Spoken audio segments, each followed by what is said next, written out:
Welcome friends, welcome to our channel learning and development. Learning and development channel में आपका स्वागत है।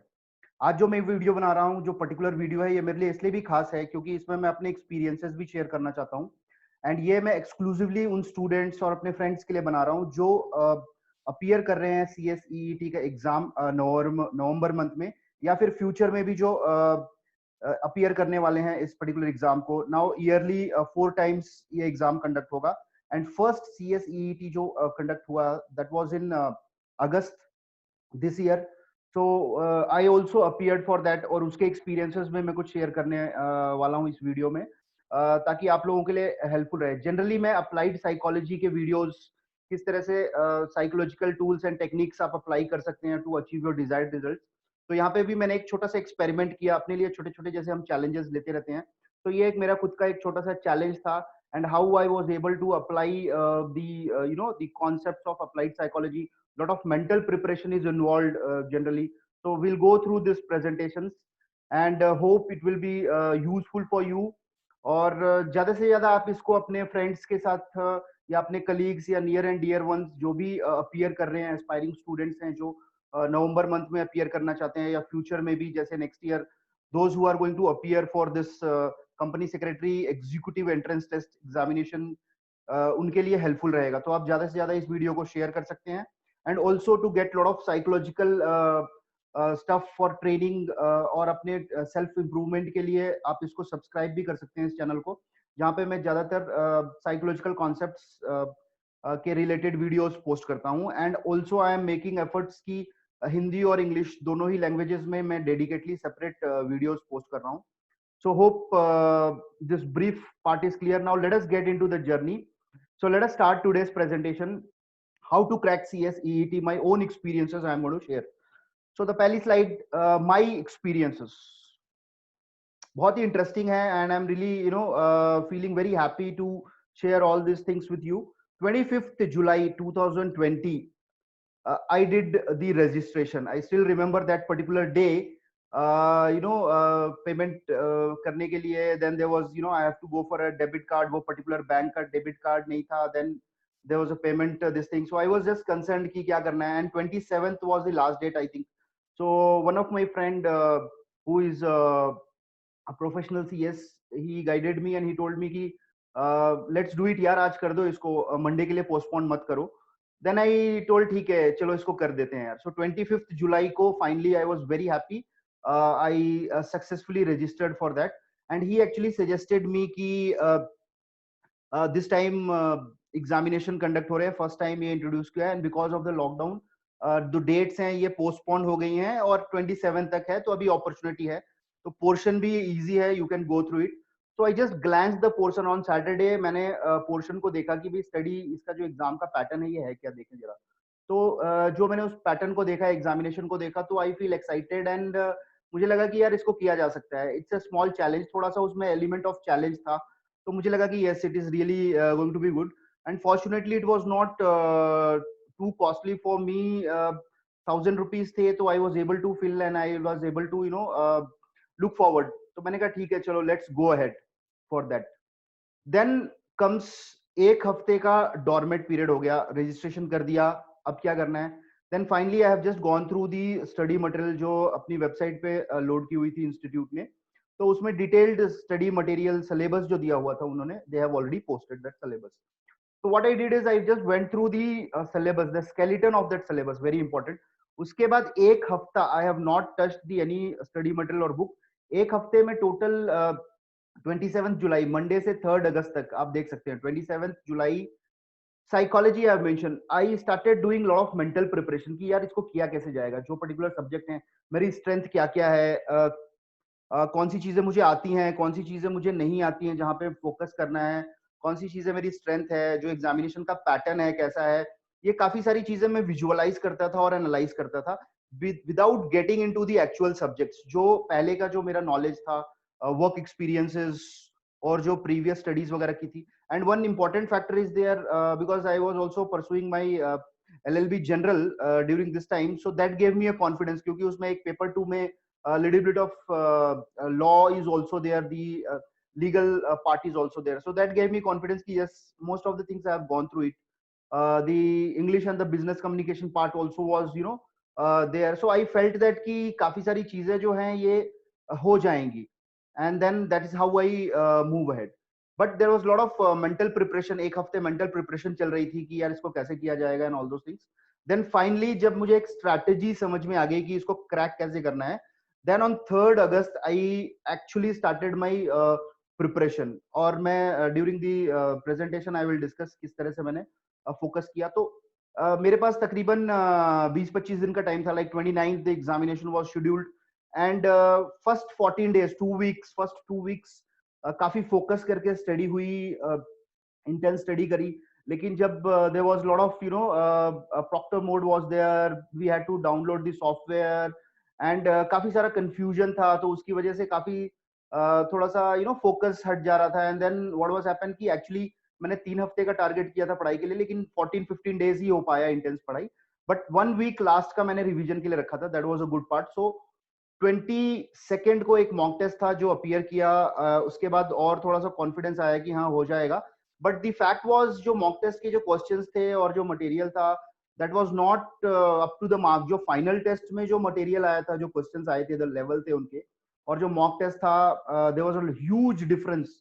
Like mock test was you know, I mean, it was not so up to the mark. जो level थे questions के इतने direct थे. This was just, you know, I was able to complete in 1 hour also. लेकिन you can understand, 2 घंटे का जो paper है 1 घंटे में just we go through it. So it was very easy for mock test. So that does not give any, वो subject के content के उसकी जो ग्रेविटी होगी, कैसा टेस्ट आएगा, उसका कुछ फील नहीं आया. बट यस, सॉफ्टवेयर कैसा रहेगा, किस तरह से देंगे, वो एक कॉन्फिडेंस आ गया. फिर एक हफ्ते इंटेंस रिवीजन हुई. And then finally 29th August को we wrote that particular exam.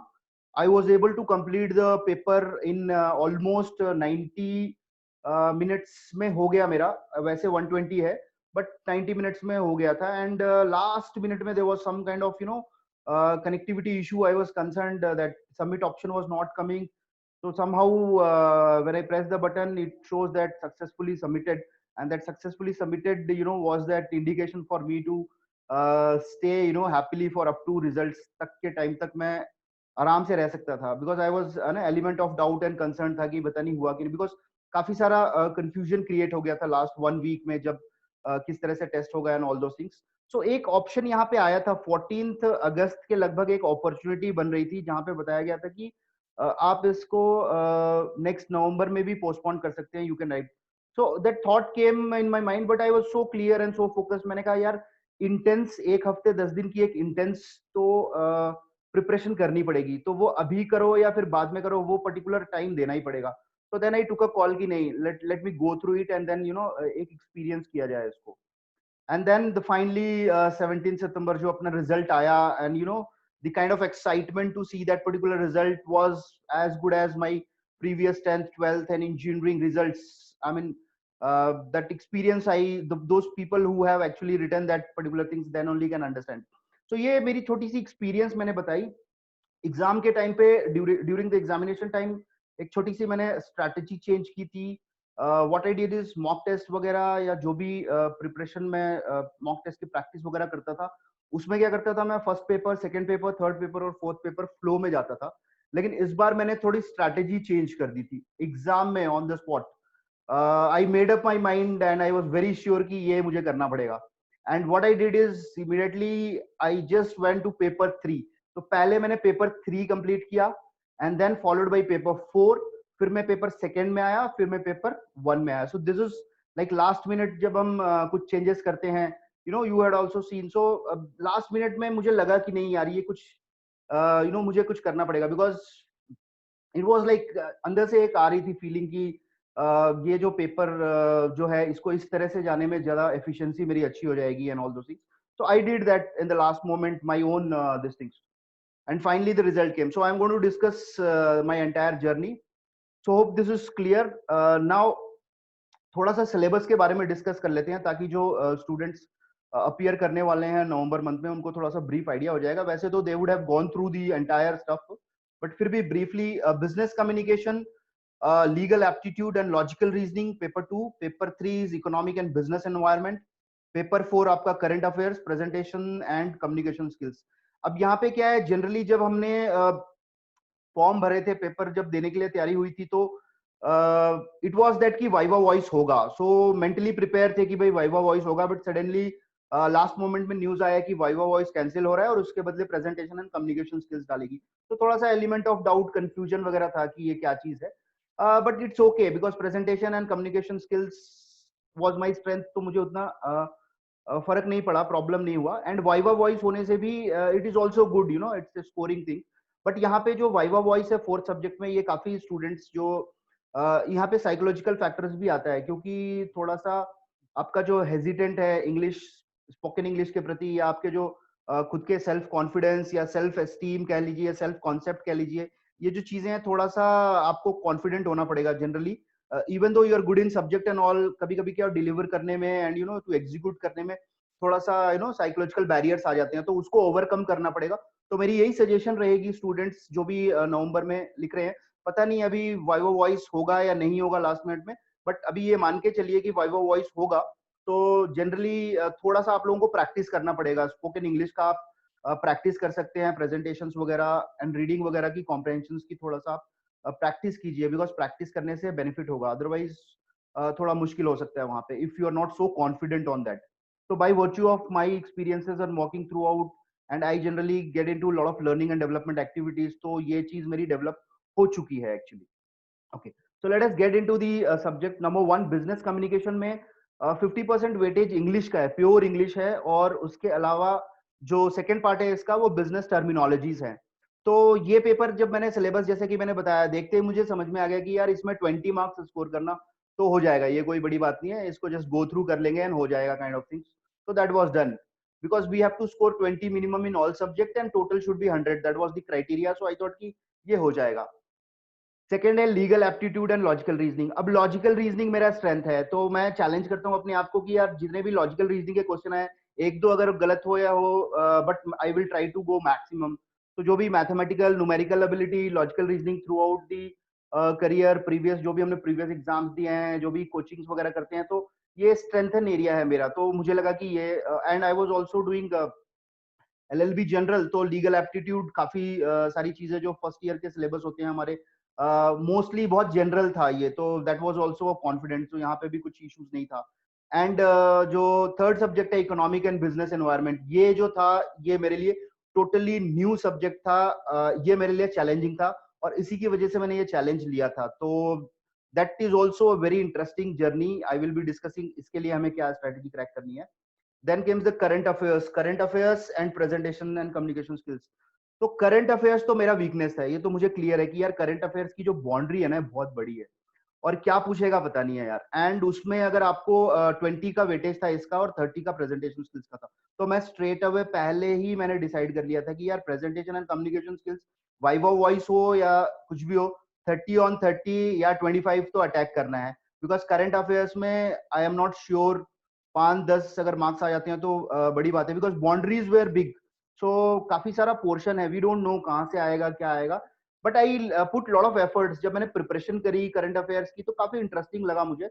लेकिन हाँ, जो क्वेश्चंस होते हैं करंट अफेयर्स के, वो इट इज लाइक जैसे कि एक आपकी लॉजिकल रीजनिंग होती है, जो आपकी इनबिल्ट एबिलिटी होती है, जो आपके नो डेवलप होती है बचपन में when you are in your school days and all. Similarly ये करंट अफेयर्स जो है ना, ये भी एक स्किल है, ये भी डेवलप होता है। Like you know you cannot have you know all of a sudden कि भाई चलो करंट अफेयर्स में मैं पढ़ लूंगा एंड ऑल दिस, ऐसा बिल्कुल नहीं होने वाला है। करंट अफेयर्स भी एक अपने आप में स्किल है, and you have to keep your eyes and ears open you know throughout. तो ये एक स्किल है जो बच्चों की स्कूल एज वगैरह, कॉलेज यंग एज में डेवलप हो जाती है जनरली। तो this is the scenarios. So business communication and English जो था it was not so tough, and logical reasoning के पेपर्स थ्रू थे, कुछ दिक्कत नहीं थी। इकोनॉमिक्स एंड बिजनेस एनवायरनमेंट जैसे कि मैंने बताया ये टोटली मेरे लिए न्यू था, तो यहाँ पे मुझे कम से कम इंटेंस पढ़ाई करनी थी। तो काफी सारे मैंने स्टडी मटेरियल रेफर किए, बट मैं सेटिस्फाइड नहीं हुआ। मुझे जो इंस्टीट्यूट का जो स्टडी मटेरियल है वो भी मैंने गो थ्रू किया, लेकिन मुझे कॉन्फिडेंस नहीं आया थोड़ा सा, क्योंकि काफी सारा टेक्निकल सब्जेक्ट था। और तो इसमें एक एडवांटेज था कि जो इकोनॉमिक्स है वो 25 मार्क्स का है, और बिजनेस एनवायरनमेंट जो है वो 25 मार्क्स का था। तो आई वॉज कॉन्फिडेंट कि चलो बिजनेस एनवायरनमेंट को स्टडी कर लिया जाएगा और थोड़ा सा इकोनॉमिक्स में करके क्रैक हो जाएगा। But when I actually entered into the subject, जब मैंने सब्जेक्ट को उठाया और उसको पढ़ना शुरू किया, तो मैंने देखा कि यार बिजनेस एनवायरनमेंट तो बहुत, इसकी बाउंड्रीज बहुत बड़ी हैं, तो अगेन इसकी बाउंड्रीज डिफाइन नहीं हो पाई, तो फिर मैंने कहा कि नहीं, मुश्किल लगेगा ये। देन वेंट द इकोनॉमिक्स, तो इकोनॉमिक्स तो काफी टेक्निकल सब्जेक्ट था, तो जनरल व्यू तो है इकोनॉमिक्स का, बट जब उसमें काफी सारे डिमांड सप्लाई के ग्राफ्स वगैरह थे, इलास्टिसिटी की जब बातें हो रही थी, तो मैंने कहा यार ये थोड़ा पढ़ना पड़ेगा इसको, ऐसे होगा नहीं है ओवरव्यू में।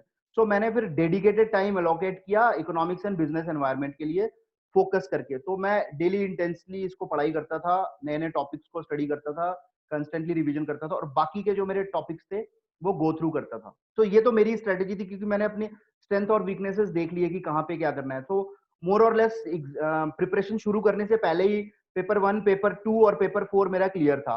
पेपर 3 में मुझे एफर्ट्स डालने थे और चैलेंजिंग करना था। But after studying for around 10 to 15 days, around 2 हफ्ते के करीब जब मैंने स्टडी कर लिया, तो थोड़ा सा कहीं ना कहीं मुझे ना बहुत मतलब कॉन्फिडेंस तो था कि yes I have to go through it, but कहीं ना कहीं मुझे लग रहा था कि यार ये इकोनॉमिक एंड बिजनेस एनवायरनमेंट का प्रिपरेशन तो हो गया है and although things. But और क्या हुआ कि दी इंटरेस्टिंग पार्ट वाज कि जो एग्जाम का जो पेपर था, तो जब when I was appearing the paper, उसमें जो पेपर 3 था, that was very interesting and थोड़ा उसका लेवल थोड़ा टफ था, क्योंकि एक्चुअली क्या था कि डायरेक्ट क्वेश्चंस कम थे, और ज्यादातर जो क्वेश्चंस थे क्वेश्चन में, वो basically they were more application oriented. तो यहाँ पे क्या हुआ, जो एप्लीकेशन ओरिएंटेड थे, जनरल क्वेश्चन थे। अब तो अगर आपने उसको डेप्थ स्टडी नहीं किया, आपने उस चीज को समझा नहीं है, तो it would be very difficult two answers, and 20 marks भी मिलना मुश्किल हो जाता है अगर आपने उस सब्जेक्ट को समझा नहीं है। तो फॉर्चुनेटली मेरी जो स्ट्रेटेजी है, मेरी जो स्टाइल है, वो यही है कि मैं समझता हूँ चीजों को। ओवरव्यू, मुझे जब तक चीजें समझ में नहीं आती ना ओवरव्यू, तो मुझे कॉन्फिडेंस नहीं गेन होता। मैं उनको ना स्टडी करता रहता हूँ एक तरह से दूसरे। So I have also referred lot of YouTube videos. I am really thankful to the good content which is available on YouTube pertaining to lot of topics. तो मेरा एरिया ऑफ इंटरेस्ट जो था, मैंने ये इकोनॉमिक्स और business environment के, business environment की तो जनरली काफी सारी नॉलेज थी थोड़ी सी। 2015, 16, 17 से काफी सारा बिजनेस एनवायरनमेंट इंडियन सिनेरियो में चेंज भी हो रहा था। लॉट ऑफ इनिशिएटिव ऑफ एंटरप्रेन्योरशिप्स वगैरह आ रहे थे, तो थोड़ा सा जानकारी था, बट उसको थोड़ा सा और डेप्थ में पढ़ लिया। लेकिन एग्जामिनेशन पॉइंट ऑफ व्यू से जब प्रिपरेशन करने की बारी आई, तो मैंने कहा कि नहीं, ऐसे होगा नहीं। Then I made a strategies, तो मुझे थोड़ी स्ट्रैटेजीज वगैरह बनानी पड़ी थी, that I will be discussing later. So ये थोड़ा सा ब्रीफ सिलेबस है, और आगे जो स्टूडेंट्स जो अपीयर करने वाले हैं, उनके लिए मेरी यही सजेशन रहेगी कि यार आप गो थ्रू करो मटेरियल को। जो इंस्टीट्यूट ने मटेरियल दिया है उसको गो थ्रू करो, लास्ट मिनट तक लटका के नहीं रखना है, उसको डिटेल में गो थ्रू करना ही है, कोई और ऑप्शन नहीं है बचने का। और इंग्लिश जो है, देखिए, जो पहला जो था, आई वाज वेरी कॉन्फिडेंट कि चलो इंग्लिश तो ठीक है, हो जाएगा एंड ऑल बिजनेस का, बट इंग्लिश जो है, एक जो हम स्पोकन इंग्लिश हमारी होती है, जनरली जो हम यूज करते हैं, और जो ग्रामेटिकल इंग्लिश होती है, थोड़ा सा उसमें फर्क है। इट इज ऑलवेज एडवाइजेबल कि भाई आप थोड़ा सा ना कंसिडरेबल टाइम स्पेंड करो and go back to your 6, 7, 8, 9, 10 की जो बेसिक इंग्लिश की ग्रामेटिकल थिंग्स है, जो भी आपके जो प्रिपोजिशंस है, नाउन, प्रोनाउन, वर्ब, ये जो इनके एक्चुअल यूसेज वगैरह है, थोड़ा सा ब्रश अप कर लो, क्योंकि क्या है, over a period of time ये चीजें हम कहीं ना कहीं एक्चुअल ग्रामेटिकल मिस्टेक्स करने के ज्यादा चांसेस रहते हैं। करेक्शन, जिस तरह के क्वेश्चंस आए थे कि कहाँ पे गलती हो सकती है इस पर्टिकुलर सेंटेंस में, या फिर वर्ड मीनिंग के एंडोनिम्स, synonyms and although things, और थोड़े से आइडियम्स, फ्रेजेस वगैरह जो भी हैं, तो ये थोड़ा सा ना आपको इंटेंस पढ़ना पड़ेगा English. You don't take it lightly, इसको लाइटली, क्योंकि मैंने भी इसको लाइट लिया थोड़ा सा, and then I got the results accordingly. मुझे लगा कि ठीक है, ये हो जाएगा kind of things. Business communication भी जस्ट मैंने गो थ्रू कर लिया, because journey day in and out my work culture is that कि I do lot of trainings and development activities, तो टर्मिनोलॉजीज मेरी फेमिलियर ही थी, तो उतना ज्यादा प्रॉब्लम नहीं हुआ। बट स्टूडेंट्स को मैं कहूंगा कि आपको ये थोड़ा सा गो थ्रू करना पड़ेगा, और नोट्स तो बनाने पड़ेंगे, बहुत जरूरी है। बिना नोट्स के काम होने वाला नहीं है। बिना नोट्स के सीएसईटी मेरे हिसाब से तो क्रैक होना मुश्किल है, because that is my strategy. And I would also suggest कि अगर आपको लगता है तो आप प्लीज नोट बनाना जरूरी है, आपको क्रिस्प नोट बनाने पड़ेंगे, क्योंकि देखो ये एमसीक्यू बेस्ड है, ये जो है ना, ये सब्जेक्टिव नहीं है। तो इसमें आपको एग्जॉस्टिव स्टडी नहीं करनी है, आपको सेलेक्टिव स्टडी करनी है, अपने स्ट्रेंथ को पकड़ना है और पैटर्न को समझना है, और चीजों को समझना है कि क्वेश्चंस जो आएंगे वो बेसिकली आपने अगर सब्जेक्ट को समझा हुआ है तो ही आएगा, तभी आप आंसर दे पाएंगे। तो बिजनेस कम्युनिकेशन और इंग्लिश का जो मटेरियल है, आपको डेडिकेटेड टाइम देना चाहिए और उसको गो थ्रू करना है सिस्टमैटिक तरीके से। Okay, now coming back to legal aptitude and logical reasoning. Logical reasoning तो थोड़ा सा आपको प्रैक्टिस करना पड़ेगा, लेकिन मैं ये कहूंगा कि अगर आपका लॉजिकल रीजनिंग स्ट्रेंथ नहीं है, तो प्रोफेशनली भी थोड़ा सा टफ होगा, because generally day in and out organisations में जिस तरह की चैलेंजिंग डिमांड है, तो आपको अपना ये लॉजिकल रीजनिंग जो है, ये it's an ability to have some kind of, because आपको day in and out logical decisions लेने होते हैं, प्रॉब्लम सॉल्विंग होती है ऑर्गेनाइजेशन में, तो ये चीज डेवलप करनी पड़ेगी। अगर आपने स्कूल डेज वगैरह में नहीं की है तो थोड़ा सा आप इंटेंस 1-2 महीना आप फोकस करके इसको डेवलप कीजिए, because this is the way of how the brain function, the cognitive part. मैंने काफी सारा साइकोलॉजिकल मटेरियल लिया हुआ है मेरे वीडियोस में, प्लेलिस्ट में, you can go through the psychological part, and also I have talked about creativity and brain development activities.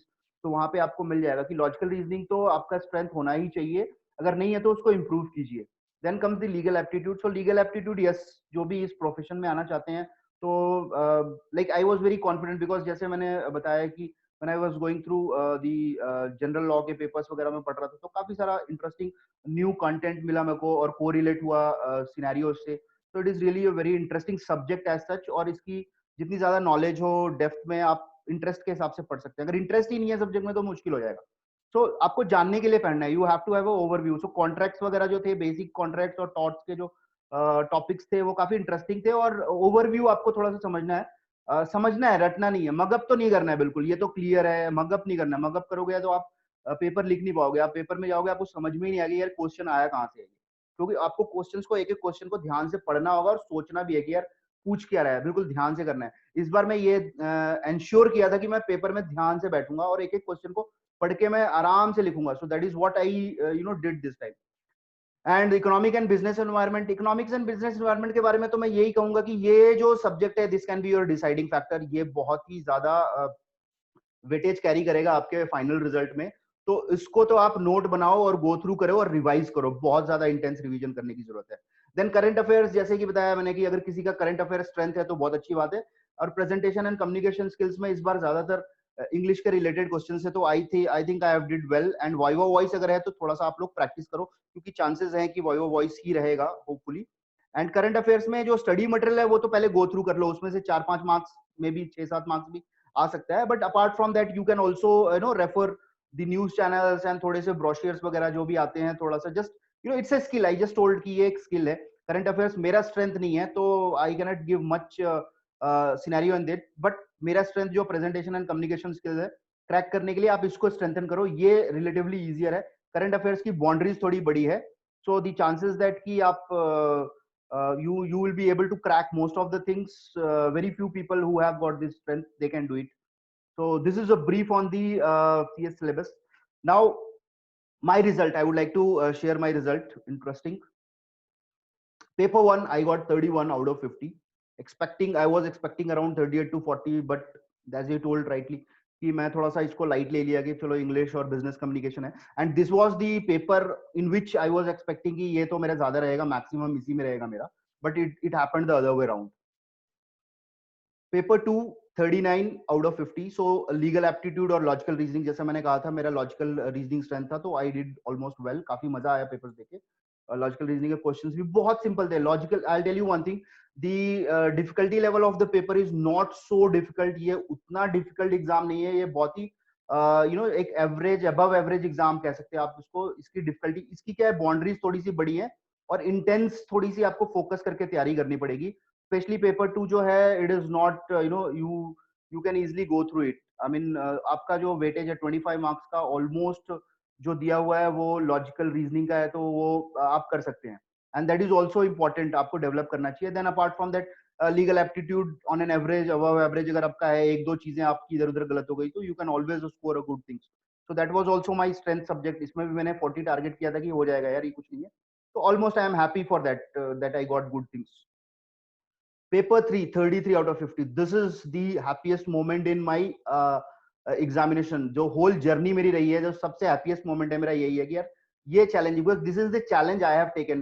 This subject was totally new for me, एक जनरल ओवरव्यू था और मुझे चैलेंजेस थोड़ा सा लेना, छोटे छोटे चैलेंजेस लेना पसंद रहता है, तो मैंने इसको लिया था। And I am really happy that I really did well. इसका रीजन जाता है दो, एक तो इंटेंस प्रिपरेशन जो मैंने की थी, नोट्स बनाए थे मैंने, और काफी सारे स्टडी मटेरियल जो मैंने रेफर किया और कॉन्सेप्ट को समझा।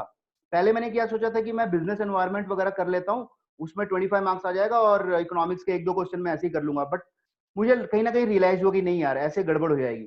Then I started putting efforts, और फिर मैंने एक टाइमिंग बनाई कि अर्ली मॉर्निंग, जैसे हम इंजीनियरिंग के डेज में करते थे, इंटेंस सब्जेक्ट्स को क्लियर करना है तो क्या किया जाए, तो early morning I made up mind.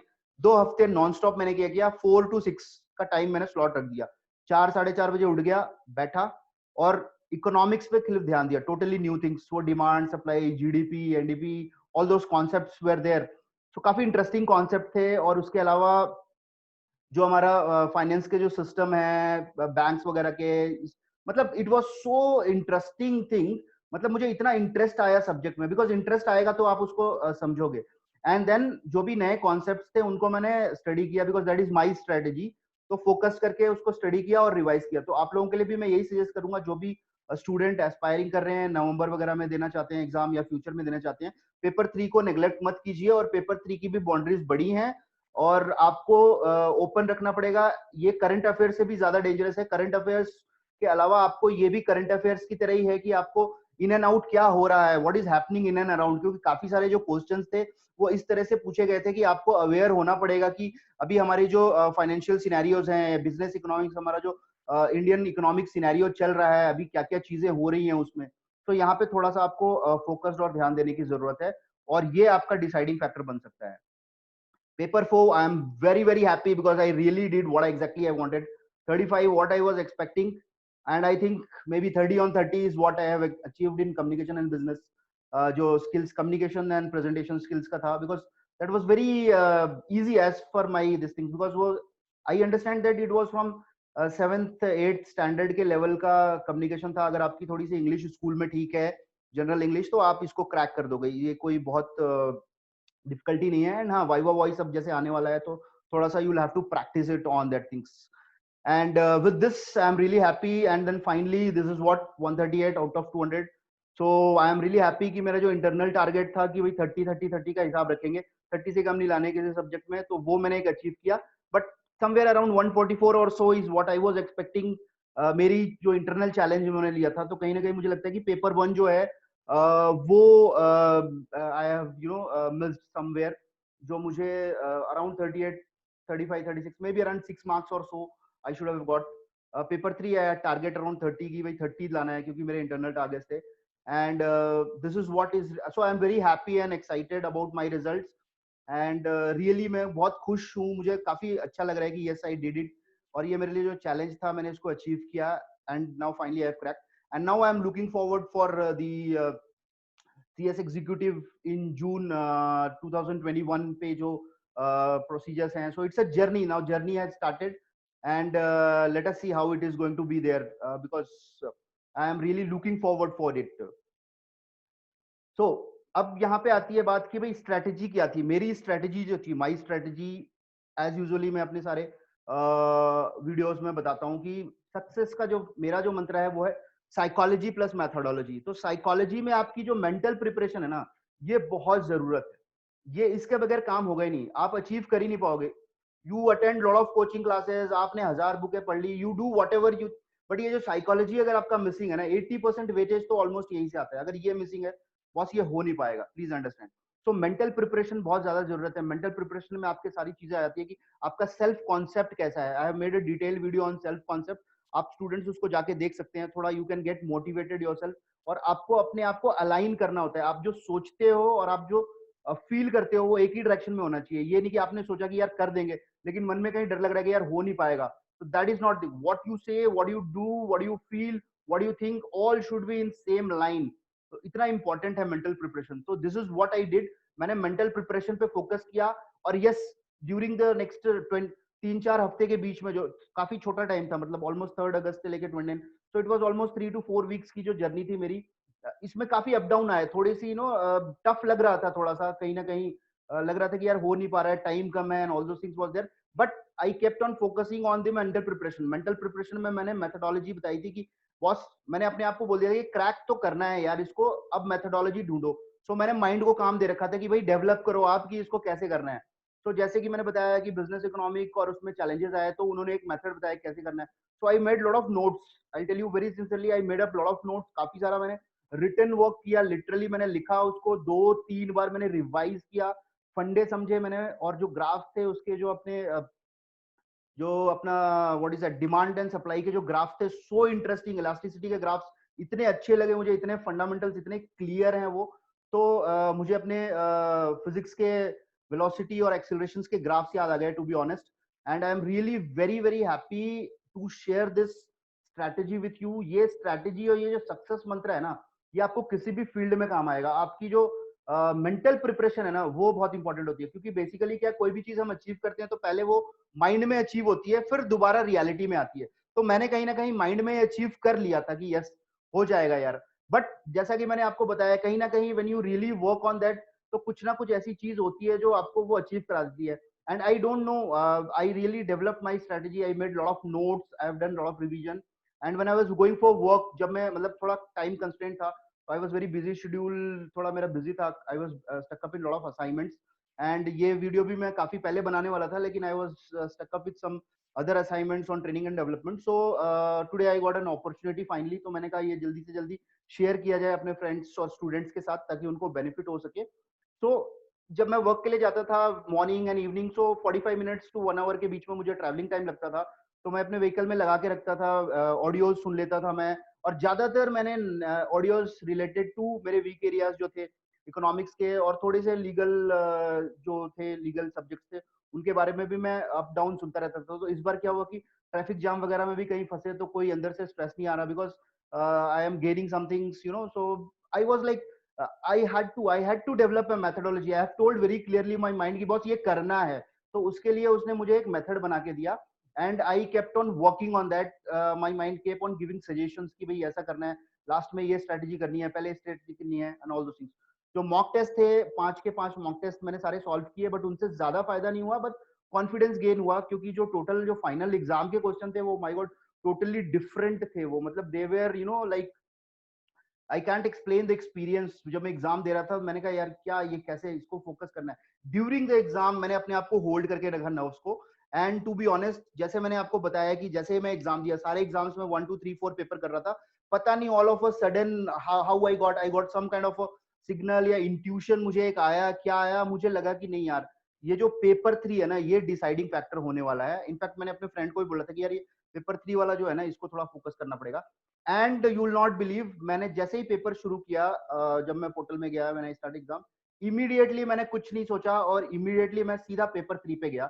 And I spend lot of time, काफी सारा मैंने टाइम लिया, और एक एक क्वेश्चन को ध्यान से सोच समझ के मैंने एक एक क्वेश्चन पे, मतलब टाइम की कोई कंसर्न नहीं थी, इतना मैंने फोकस करके ध्यान दिया। बिकॉज टाइम कंसर्न नहीं आएगा ये पर्टिकुलर एग्जाम में। मैंने नोटिस किया कि 2 hours is more than enough, 90 minutes में आप अपना पेपर कंप्लीट कर सकते हो।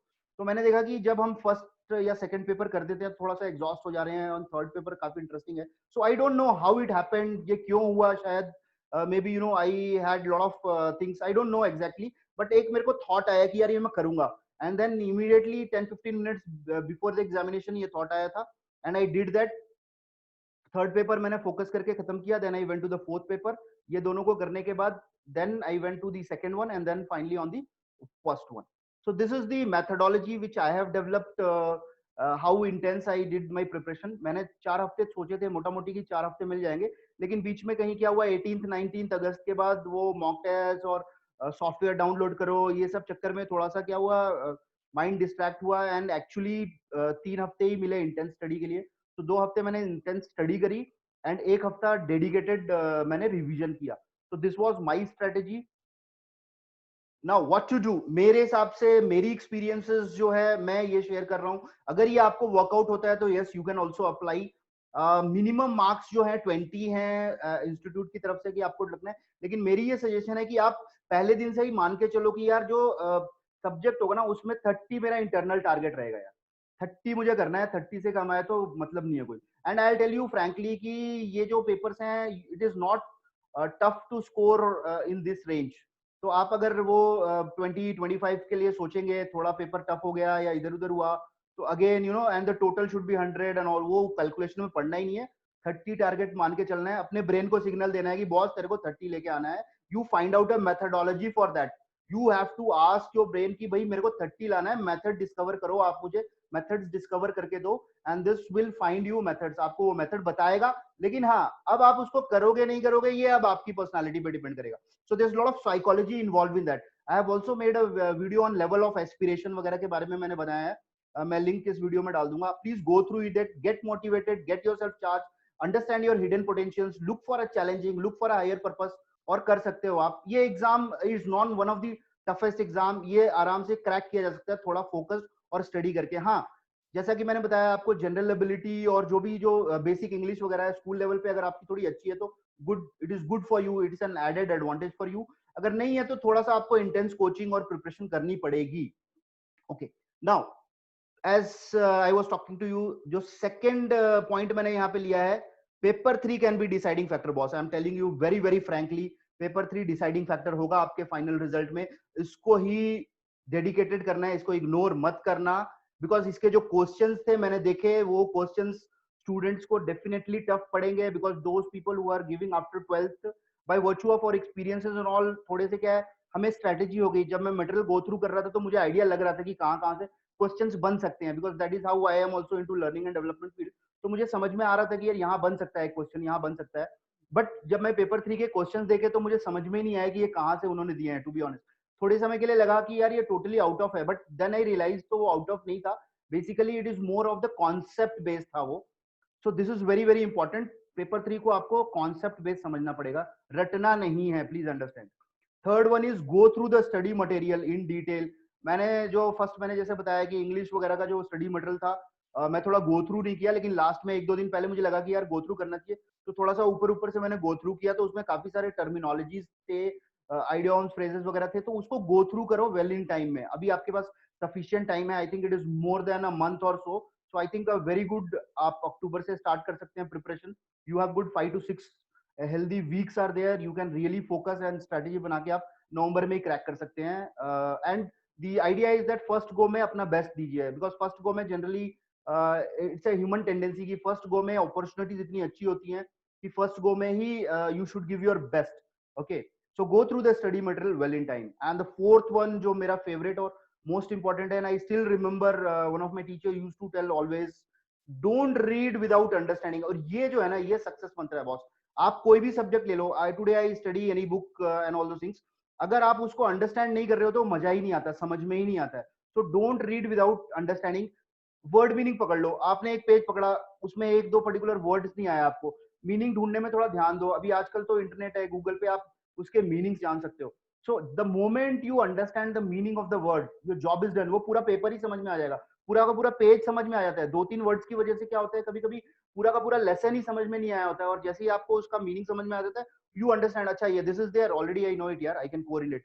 माइंड मैपिंग टेक्निक्स है, so many techniques are there, methodologies तो इतनी सारी हैं, लेकिन सबसे पहले आपकी साइकोलॉजी जब डेवलप हो जाएगी ना, जब आपका माइंडसेट, आपकी मेंटल प्रिपरेशन हो जाएगी ना, तो what you can do is you can always develop your own method जो आपको सूट करेगा। Your brain, your mind will tell lot of ideas, lot of suggestions, खुद आपके मेथोडोलॉजीज डेवलप हो जाएगी। So thank you so much. I think I have gone through the journey and I am really very very excited, और मैं चाहता हूँ कि इस वीडियो से आपको काफी हेल्पफुल रहे, जो भी मैंने थोड़े से अपने एक्सपीरियंसेस शेयर किए हैं, जो भी मैं इस क्रिस्प वीडियो में मैक्सिमम मैं आपको थोड़ा सा सजेशंस दे पाया हूँ मेरे खुद के एक्सपीरियंसेस से। जैसे कि मैंने बताया, तो थोड़ा सा आप अपने आप को ऑर्गेनाइज करो, अपने पेपर्स का अपना स्ट्रेंथ देखो कि यार, क्योंकि ये देखो ये क्या है, ये हमें क्लियर करना है ये, क्योंकि आगे जो आने वाली जर्नी है that is going to be more interesting and more challenging. So यहाँ पे ये छोटा सा चैलेंज तो लेना ही पड़ेगा, पहली चीज। और दूसरी चीज, आप अपने स्ट्रेंथ को देखो एंड ओवरऑल 1-2 सब्जेक्ट पे ज्यादा ध्यान देके ऐसा नहीं करना है, यूनिफॉर्म देना है, हर एक को मैक्सिमम वेटेज देना है, एंड इंश्योर करना है कि यूनिफॉर्म मार्क्स आए आपके। ऐसा नहीं कि भाई एक सब्जेक्ट में बहुत ज्यादा आ रहे हैं, एक सब्जेक्ट में कम आ रहे हैं, यूनिफॉर्मिटी मेंटेन करने की कोशिश करो आप, तो it will be very interesting. क्योंकि आगे जो आने वाला चैलेंज है, जो नेक्स्ट स्टेप है, वो और थोड़ा इंटरेस्टिंग होने वाला है और चैलेंजिंग होने वाला है। जो अपने सीएस एग्जीक्यूटिव्स के पेपर हैं, that is also very good. तो इसमें भी ग्रुप 1 ग्रुप 2 का है फंडम। So I have made up my mind, I am looking forward to appear for the examinations, and I'm also looking forward to go for the 2 groups at a time. Let us see how it is going to work. तकरीबन 8-9 महीने हैं, and मैं first से like 1 October is my, because all these days I just, जैसे result आया तो थोड़ा मैंने 1-2 दिन रिलैक्स किया, एंड उसके बाद मैंने मेंटली प्रिपेयर करना शुरू किया। तो मेंटल प्रिपरेशन कहीं ना कहीं चल रही थी, अब मैं कल से 1 अक्टूबर से I will actually get into the subject and उनके इंडेक्स को स्टडी करूंगा। मेरी एक स्ट्रेटेजी है, मैं क्या करता हूँ, कोई भी सब्जेक्ट को लेता हूँ तो मैं क्या करता हूँ, मैक्सिमम टाइम उसके कंटेंट पे स्पेंड करता हूँ। जो इंडेक्स होता है ना, जैसे मान लो मेरे पास 3 घंटे पढ़ाई के हैं, 3 घंटे में मुझे कोई सब्जेक्ट प्रिपेयर करना है, तो 1.5 घंटा तो मैं इंडेक्स पे ही पढ़ता रहता हूँ। तो दैट इज माई स्ट्रेटेजी कि उसको मैं समझता हूँ, पहले मैं उसकी बाउंड्रीज को समझता हूँ कि यार इसमें पूछा क्या क्या जा सकता है, ये क्या क्या है। And once you make up your mind, इस तरह से अगर आप एक स्ट्रेटेजी बना लेते हो ना, फिर जब आप सब्जेक्ट में घुसते हो, क्योंकि देखो पहली चीज क्या है कि आपको पता होना चाहिए कि यार मेरा पोर्शन क्या है। माइंड को इतनी सारी चीजें याद करनी है, तो पहले ये तो याद ही कर लो ना कि मेरा कौन कौन सा सब्जेक्ट है यार, मेरे कौन कौन से जो टॉपिक है, मतलब ये सब्जेक्ट है, ये सब्जेक्ट में क्या कौन कौन से लेसन हैं, वो लेसन में बेसिकली ब्रीफली है क्या। तो अगर यही याद हो गया तो बाकी तो सब्जेक्ट याद ही हो जाता है। तो एक और जो इंपॉर्टेंट स्ट्रेटेजी थी, मैं डिस्कस करना भूल गया, I will definitely discuss with you.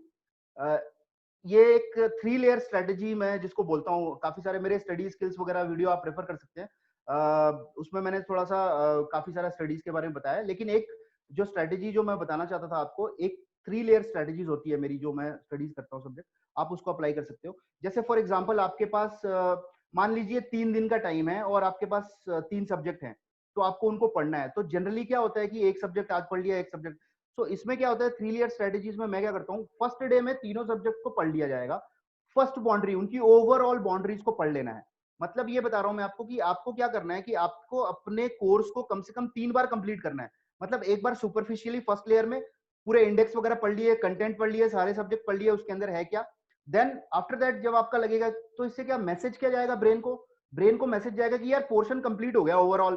तो क्या थोड़ा सा कॉन्फिडेंस गेन होगा। अभी क्या होगा, आपने 2-3 सब्जेक्ट डिटेल में कर लिए, 3-4 सब्जेक्ट बाकी रहे हैं, टोटली न्यू है, तो फिर क्या होगा, लास्ट में फिर प्रेशर बिल्डअप हो जाता है। तो मैं क्या करता हूँ, जैसे 3-4 महीने अगर बाकी है मान लो एग्जाम के, तो 1-1.5 महीने में आप क्या करो, पहले एक बार पूरा पढ़ लो, उसको गो थ्रू कर लो एक बार सारा सब्जेक्ट, तो क्या कॉन्फिडेंस आ जाएगा। सेकंड, फिर आप सेकंड लेयर में घुसो उसकी। सेकंड लेयर में आपको समझ में आएगा कि यार कौन सा वीक एरिया है, किसको ज्यादा वेटेज देना है, कौन से फंडे जो मेरे समझ में नहीं आए, थोड़ा डेप्थ में और जाओ, पेनिट्रेट करो। एंड देन कोर सब्जेक्ट जो होता है, कोर जो टॉपिक्स होते हैं, फिर थर्ड लेयर में घुसो, इंटेंस। तो आपको जब आप थर्ड लेयर में जाओगे तो आपको समझ में आ जाएगा कि ये वाला जो टॉपिक है, इसके अंदर ये चीज जो है ना, ये नहीं समझी मैंने, इसको थोड़ा समझ लेता हूँ। सो ये मेरी एक स्ट्रेटेजी है। May be in near future I will be definitely making a detailed video on this study skills. मैंने एक वीडियो बनाया हुआ है, और उसमें काफी सारे मैं वीडियोस में, because I generally keep helping students those who are struggling with maths and all. Specially एक मैथ्स में काफी सारे लोगों को फोबियाज हो जाता है, maths phobia, and also I have also made a video on learning maths, how it is. And actually let me tell you, maths तो एक ऐसा है कि it's a way of life. Actually क्या है ना, जो हमारा ब्रेन डेवलपमेंट होता है, जितने भी कॉग्निटिव डेवलपमेंट्स होते हैं, तो उसकी जो लॉजिकल रीजनिंग वगैरह है या लॉजिकल एबिलिटीज जो है, तो मैथ्स को एक पजल की तरह लो, मैथ्स को आपको सब्जेक्ट की तरह नहीं लेना होता है। Maths is like a tool, maths is not at all a subject. एक टूल है, वो आना चाहिए आपको, आपको प्रैक्टिस करने से होगा। तो कहीं ना कहीं एक जर्नी है, जैसे फ्रॉम चाइल्डहुड कहीं ना कहीं कुछ मिस हो जाते हैं concept. So I made a detail video on that, probably that will also help you. वहां से आप 1-2 पॉइंट्स लगा सकते हैं कि इनकेस अगर आपको किसी पर्टिकुलर सब्जेक्ट में उस तरह की स्ट्रेटेजीज मिस हो रही है, तो आप उसको कैसे टैप करके एंड गो थ्रू कर सकते हो। So I wish you all of you best of luck, and thank you so much. For any further coaching, counselling and consulting, you can always contact. और अगर आपको कोई स्पेसिफिक नॉलेज चाहिए, specific information चाहिए pertaining to the studying strategy, the psychology part, you can always write in a comment. I will be happy to help you. मुझे काफी अच्छा लगेगा, मुझे बहुत खुशी होगी अगर मैं आप लोगों की हेल्प कर सकूं। कोई भी स्ट्रेटेजीज, कोई भी टेक्निक, कोई भी टूल्स जो हैं वो, and specially when it comes to studies and all, I really feel happy to help people. Let it be any subject, it could be your physics, chemistry, maths, or it could be your management subjects, or it could be your personality related stuff, और in near future अभी जैसे, क्योंकि देखिए एक होता है कि किसी भी सब्जेक्ट को अगर आपने उसको समझ लिया है ना, उसके पूरे डोमेन को समझ लिया है, तो वो फिर उसके अंदर आप फिर एक्सप्लोर करते रहते हो, एक्सपर्टाइज हासिल करते रहते हो। लेकिन जो बाउंड्रीज है वो बहुत इंपॉर्टेंट है। तो मेरा यही लास्ट में मैसेज है सारे स्टूडेंट्स को जो भी प्रिपेयर कर रहे हैं, फ्यूचर में आप जो भी एग्जाम्स देंगे, माइंडसेट बहुत इंपॉर्टेंट चीज है। पहले आपको अपने सेल्फ कॉन्सेप्ट को और अपने सेल्फ एस्टीम को, अपने थॉट्स, अपने फीलिंग्स को अलाइन करना पड़ेगा। और जब ये अलाइन हो जाएंगे तो आपको खुद, आपका ब्रेन, आपका जो माइंड है, वो खुद आपको स्ट्रेटेजीज, खुद मेथोडोलॉजीज बता के देगा। लेकिन आपका काम ये होगा कि उनको फॉलो करना है। Don't neglect the messages which you get from your inside कि यार इसको करना है। आपने अगर उनको पूछा कि यार ये हो पाएगा, I want to clear this exam, अगर आपने पूछा है तो आपका थिंकिंग एंड फीलिंग दोनों सेम होना चाहिए। ऐसा नहीं होना चाहिए कि आपने सोचा कि यार मैं कर लूंगा, मन में कहीं डर है कि यार होगा नहीं, टफ है ये and all. So there is lot of things, psychological things. तो मैं यही कहना चाहूंगा कि मैक्सिमम वेटेज दीजिए अपने मेंटल स्ट्रेंथ के ऊपर, बिकॉज आगे जो चैलेंजिंग जर्नी होगी after completing your examinations, when you go to job also, job scenarios में हम देखते हैं कि जो वर्किंग एनवायरनमेंट है वहां पे किस तरह के स्किल्स की जरूरत है। I keep on giving lot of suggestions and training programs and counselings and coaching seminars to the engineering students and MBA students also. So I find that कि पढ़ाई वगैरह तो काफी ठीक है, अच्छी है, no doubt and although things, but कहीं ना कहीं जो सॉफ्ट स्किल्स है वहां पे फोकस नहीं कर पाते हैं students, and soft skills miss होने की वजह से काफी सारे, because I generally see lot off campus selections वगैरह में हम देखते हैं कि students are very good, but unfortunately because they are not building up. So my whole idea, my whole suggestion to all of you who are aspiring and looking forward for a bright careers, थोड़ा सा आप ना अपने communication skills, अपने soft skills, innovations, पूरे domain पे अपनी personality को इम्प्रूव करने पे ध्यान दीजिए। और जितने ज्यादा स्किल्स आप सीखेंगे, it will be added advantage to you future में। आपको काम पे जब जब when you are getting a work, जब आप वर्क एनवायरनमेंट में जाएंगे, तो it will be very very helpful and useful for you. So with this short note, this is not a very dedicated motivational stuff. This is just my journey which I was sharing. Hope this is helpful for you. तो जो भी बच्चे नवंबर में appear करना चाहते हैं वो इस वीडियो से थोड़ा सा बेनिफिट ले सकते हैं। कुछ स्ट्रेटजी जो उनको लगता है कि ये अप्लाई करनी चाहिए वो ले सकते हैं।